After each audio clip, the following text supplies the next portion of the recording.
तो अब चलिए आपका एक डाउट क्लियर हो जाएगा कि आपकी कुंडली में गवर्नमेंट जॉब है भी या नहीं। इतने टाइम से जो आप मेहनत कर रहे हो, आपकी कुंडली में गवर्नमेंट जॉब है भी या नहीं, आज आपको बताया जाएगा।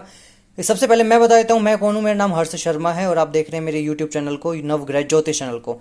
अगर अभी तक आपने चैनल को सब्सक्राइब नहीं करा है तो चैनल को सब्सक्राइब कर लीजिएगा, नोटिफिकेशन बेल को दबा दीजिएगा, वीडियो को लाइक कर दीजिएगा। अगर कुछ भी प्रॉब्लम आती है आपको इस लेक्चर से रिलेटेड या कुछ भी आपको मुझसे पूछना है, मुझसे आपको अगर बात करनी है पर्सनली, तो आप मुझे मेरे इंस्टाग्राम आईडी पॉजिटिव शर्मा 23 पर जाकर मैसेज कर सकते हैं। यहाँ पर आज मैं आपको बताने आया हूँ कि आपकी कुंडली में गवर्नमेंट जॉब के योग हैं भी या नहीं। अगर आपकी कुंडली में ये योग हैं, आपको दिख रहे हैं, खुद से देख सकते हो, कोई प्रॉब्लम नहीं है, बहुत आराम से बताऊंगा आपको। सबसे पहले आपने अपनी लग्न कुंडली निकाल लेनी है।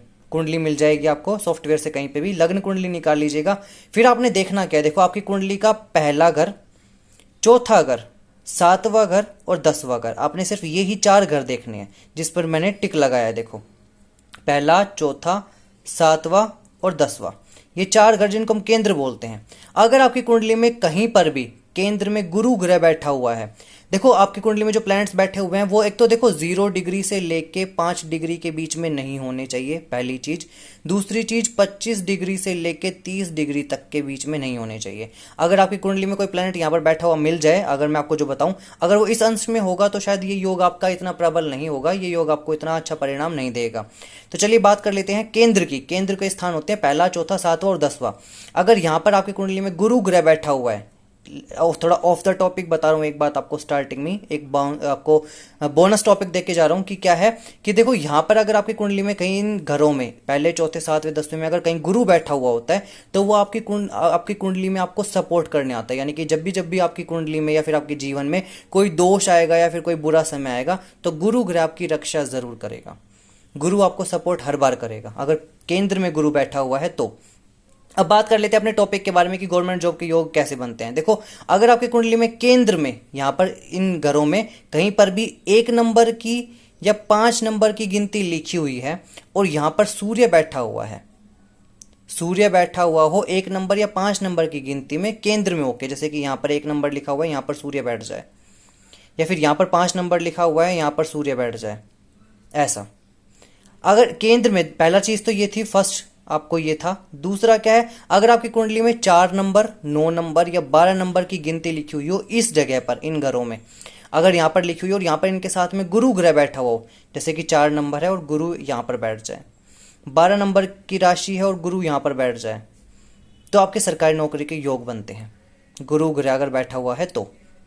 तीसरी चीज क्या देखनी है, अगर आपकी कुंडली में 1 नंबर, 8 नंबर या फिर 10 नंबर की राशि लिखी हुई है इन घरों में, पहले, चौथे, सातवें, 10वें में अगर ये राशि लिखी हुई है, अगर मान लो यहाँ पर लिखा हुआ है 8 नंबर और यहाँ पर है मंगल, तो आपकी कुंडली में सरकारी नौकरी के योग बनते हैं।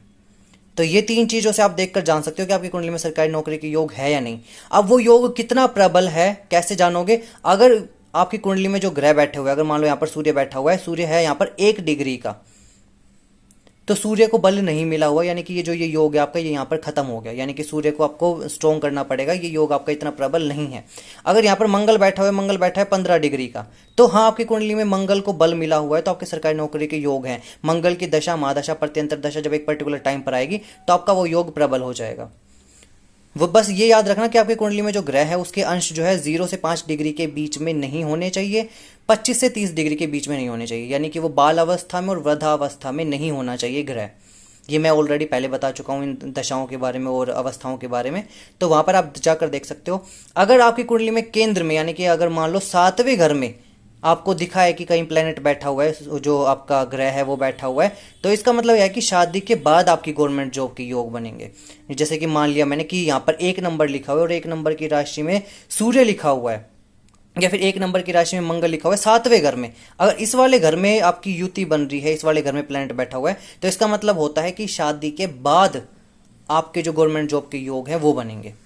अदरवाइज अगर ये वाला योग यहाँ पर बन जाए, पहले वाले घर में, सबसे फर्स्ट हाउस में, आपके लग्न में बन जाए, तो इसका मतलब ये होता है कि आप अपनी जीवन के बहुत पहली अवस्था में, यानी कि छोटी सी एज में ही आपकी जो गवर्नमेंट जॉब लगने के चांसेस हैं वो बन जाते हैं। जैसे कुछ लोगों को बहुत ज़्यादा मेहनत करनी पड़ती है, 38, 40, 45 की एज में जाकर कहीं उनकी जॉब लगती है मुश्किल से, लेकिन उन लोगों को अगर वो 23-24 में ही मेहनत करे तो स्टार्टिंग के फेज में उनकी जॉब लग जाती है, 20s में भी उनकी जॉब लग जाती है अर्लीज।